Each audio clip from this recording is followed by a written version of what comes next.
And with that, we are going to move on to the one that we teased you a couple seconds ago. It is our five.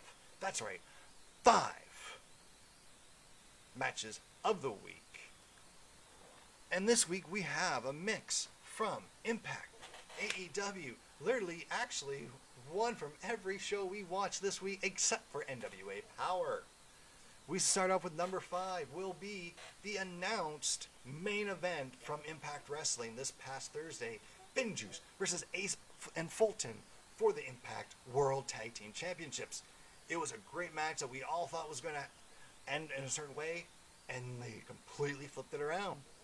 Everyone's like, oh, Fulton and Austin are going to win the tag titles tonight. Yep, they're going to win the tag titles tonight.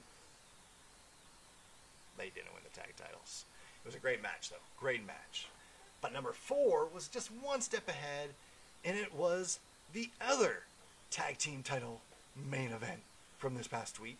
From AEW Dynamite, the Varsity Blondes versus the Young Bucks. What can we say?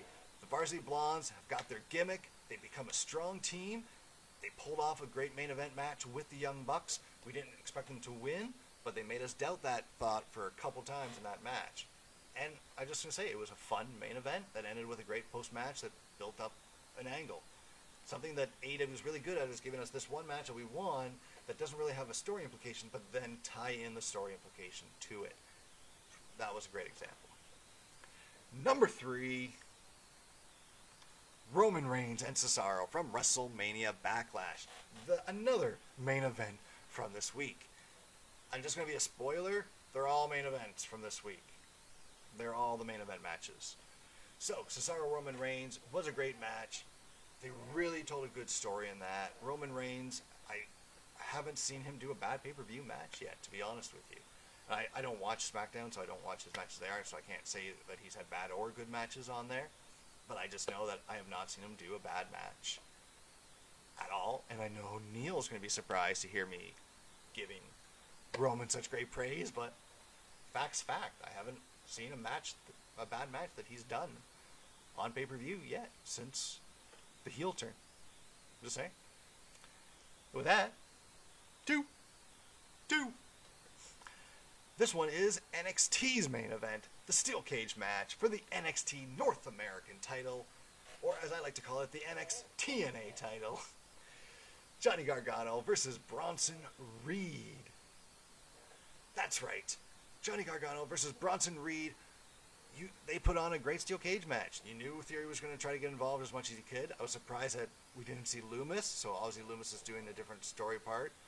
Great. It was a great part that they didn't. They didn't need to. I think we all expected Reed was going to get that, especially with the promo he did earlier in the match, but they still made us doubt it a couple of times in the match, which is always good. It's great when it's pretty much telegraphed who's going to win, but they still can put a little bit of seeds of doubt in your brain there a couple times. And with that, number 1, Tyler Bate versus A-Kid from NXT UK, a Heritage Cup Championship match. Wow. I'm just a fan. If you are a fan of the Pure Rules match in Ring of Honor, and you have not watched a Heritage Cup match yet, I don't know what's wrong with you. Go out of your way to watch NXT UK and watch specifically a Heritage Cup match. These matches are just good wrestling. I love it. I have not been disappointed by a single one yet, and I know there are others that agree with me, and we'll get to that here in the He Said, She Said, You Said, which will be next. But first, we want to hear from you and what your 5 favorite matches were from this last week. Comment below with them so we can compare where we stand. What do you think about our list? If you agree with our 5, or even if you don't, please give us a like on the video, as it would truly help us out with us getting more people to join the community and share their opinion.